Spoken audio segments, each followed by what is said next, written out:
काजी फाइज ईसा का एजाज और पीटीआई की परेशानी। पीटीआई की नई कलेबाजी, सुप्रीम जुडिशल काउंसिल में शामिल होने का फैसला।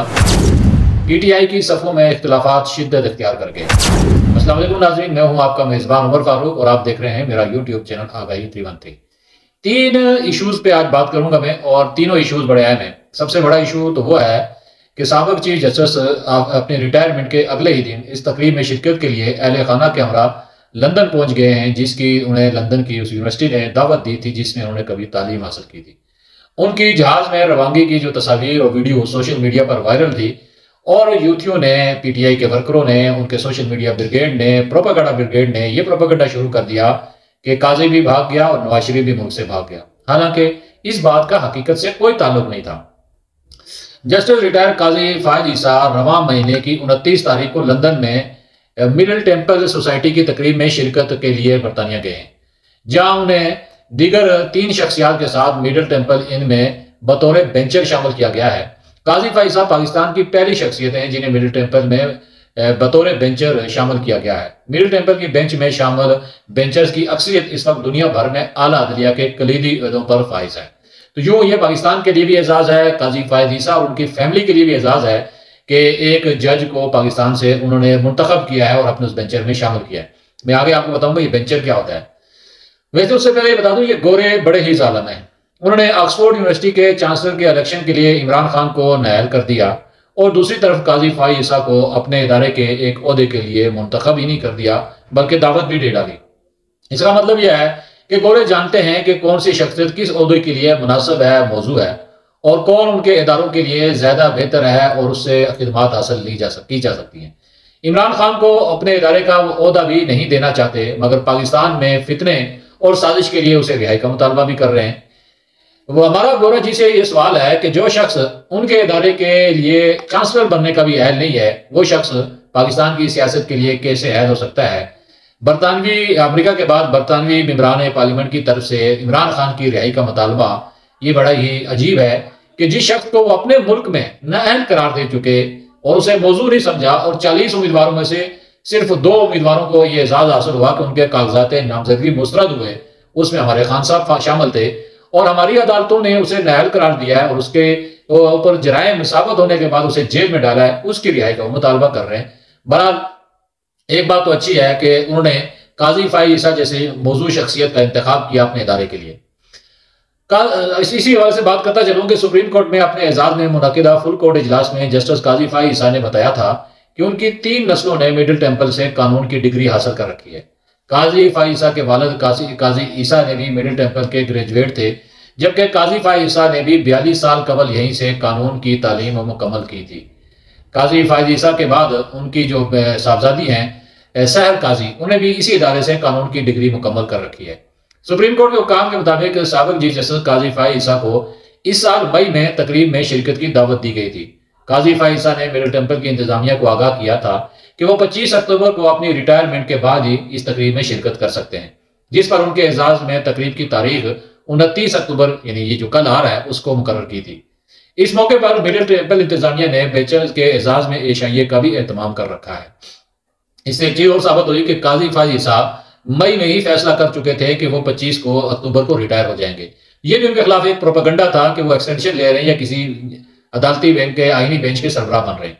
खैर, मिडिल टेम्पल लंदन के 4 तारीखी और मोतबर कानूनी इदारों में से एक है जिन्हें इंजन ऑफ कोर्ट कहा जाता है।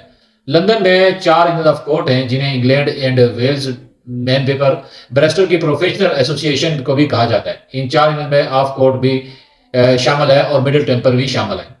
इन इदारों में कानून के तलबा को तरबियत दी जाती है, वकालत में दाखिले का लाइसेंस दिया जाता है। मिडिल टेम्पल की बुनियाद 14वीं सदी में रखी गई थी और ये सदियों से बरतानवी कायम निज़ाम के मरकज में एक अहम मुकाम रखती है। ये इदारा वकला को बार में शमूलियत के लिए तरबियत और लाइसेंस फराहम करता है। इसके मेंबरान में न सिर्फ बरतानवी बल्कि आलमी सतह पर कई अहम कानूनी शख्सियात शामिल रही हैं। मिडिल टेम्पल के ग्रेजुएट्स में सर थॉमस मोर एंड माउंटबेकर और महात्मा गांधी जैसे अहम शख्सियात भी शामिल हैं। इस हवाले से जाहिर सी बात है इस वक्त सोशल मीडिया पर बड़ी गुफ्तगू शुनीद हो रही है, काजी साहब पे तनकीद भी हो रही है, तारीफ भी हो रही है। मैं एक हवाला दूंगा कि मैंने कहीं पढ़ा आज ही सोशल मीडिया पे कि एक सारिफ ने कहीं लिखा कि बरतानिया में बैरिस्टर कराने के लिए 4 इनर ऑफ कोर्ट्स में से एक का रुकन होना पड़ता है।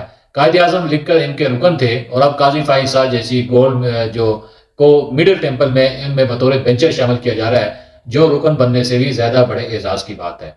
तो यूं काजी साहब के लिए ही नहीं, ये पाकिस्तान के लिए भी बड़ा एजाज है और तारीख में याद रखा जाएगा कि पाकिस्तान की सुप्रीम कोर्ट का एक चीफ जस्टिस मीर टेम्पल का बतौर बेंचर शामिल हुआ था। मगर ये कामयाबी कैसे हजम हो? पीटीआई ऐसा कोई भी मौका ज़ाया नहीं करती जहां पाकिस्तान का नुकसान ना हो और जहां रियासत के खिलाफ वो खड़े ना हो। काजी फाइज साहब का एजाज पाकिस्तान का एजाज है, मगर उनकी पीटीआई की गंदी सियासत डी चौक से लंदन तक फैली हुई है। इन्होंने हमेशा ऐसे मौकों पर जहां भी कोई एजाज पाकिस्तान या पाकिस्तान की किसी शख्सियत को मिला है, उस मौके पर गंद जरूर किया हो। ये इनकी गंदी जहनीत और गंदी तरबियत का नतीजा है कि इन्हें अच्छाई अच्छी ही नहीं लगती। ऐसे मौके पर जब काजी फाइज साहब को मिडिल टेम्पल में बतौर बेंचर शामिल किया जा रहा है, तो तहरीक इंसाफ ने वहां एहतजाज का ऐलान कर दिया है। अब उनके एहतजाज से होगा क्या? कुछ नहीं फर्क पड़ने वाला, चूंकि वो एजाज उन्हें मिलकर रहेगा, लेकिन ये लोगों का घनौना और गंदा चेहरा जरूर एक दफा फिर अवाम के सामने आएगा।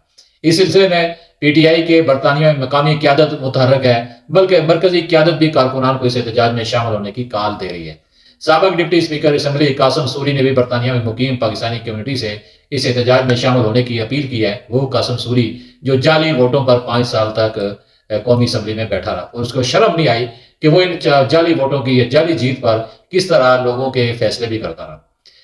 पीटीआई सोशल मीडिया के एक अहम रुकन अजहर मिशवानी ने, वो भी इस वक्त एक्टिव हैं, उन्होंने सोशल मीडिया प्लेटफॉर्म पर एक ट्वीट में इल्जाम आयद किया है काजी फाइज ईसा ने जमहूरियत के खिलाफ काम किया और पाकिस्तान में गैर जमहूरी कुव्वतों की मावनत की।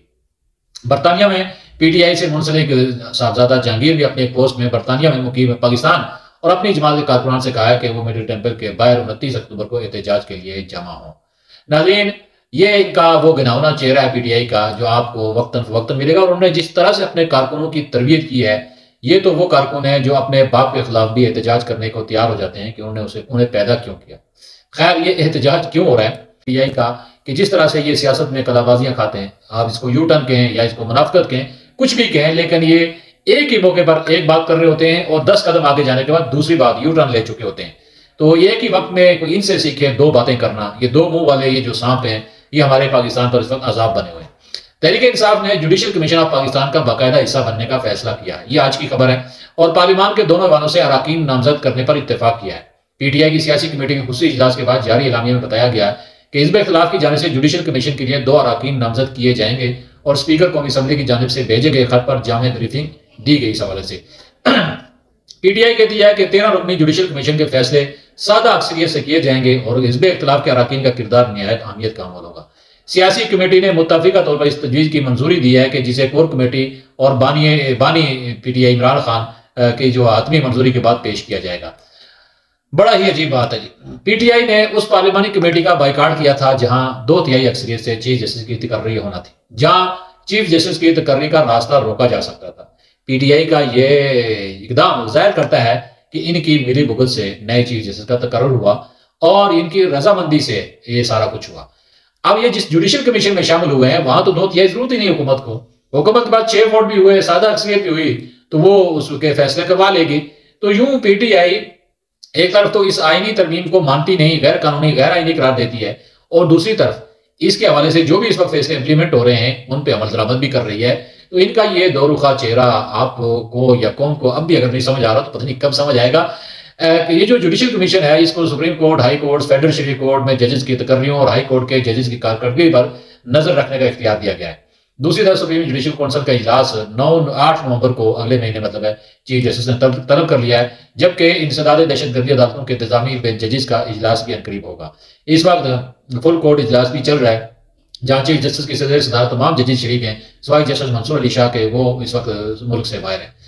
अब ये तो मामला था कि पीटीआई की क्या पॉलिसी है। पार्लियामानी पार्टी में इजलास में तो वो शिरकत नहीं करते, लेकिन जुडिशल कमीशन में वो लाजमी शामिल होंगे। कोई इसकी मंतक लॉजिक हमें तो समझ नहीं आया। दूसरी तरफ पीटीआई में इख्तिलाफात बड़े शिद्दत इख्तियार कर गए।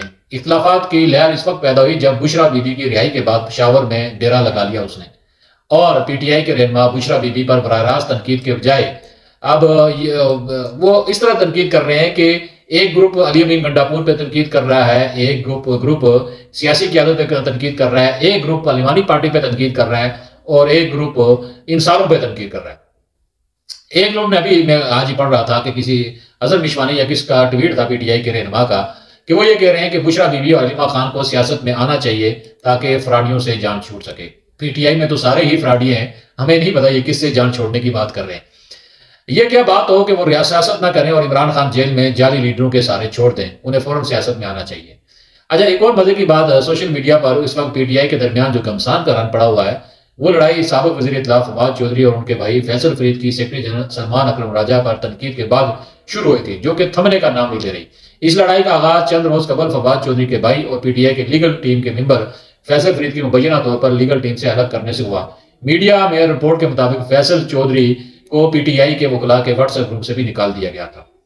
यह मामला फैसल चौधरी एडवोकेट की जानिब से इस्लामाबाद हाई कोर्ट में बानी पीटीआई की सहूलियात और उनसे मुलाकात के हवाले से दायर दरख्वास्त के बाद शुरू हुआ, और इस दरख्वास्त पर जारी हुक्म के बाद फैसल फरीद दीगर रहनुमाओं के साथ इमरान खान से जेल में मुलाकात की, जिसके दौरान उन्होंने पीटीआई लीडरशिप की न सिर्फ शिकायत लगाई बल्कि फैसल करीम ने वहां पे अंबार लगा दिए सियासी क़यादत पर, जो उनकी पीटीआई की सियासी क़यादत है, जिसके बाद उन्हें उस जो लीगल टीम का जो व्हाट्सएप ग्रुप था वहां से फारग कर दिया गया।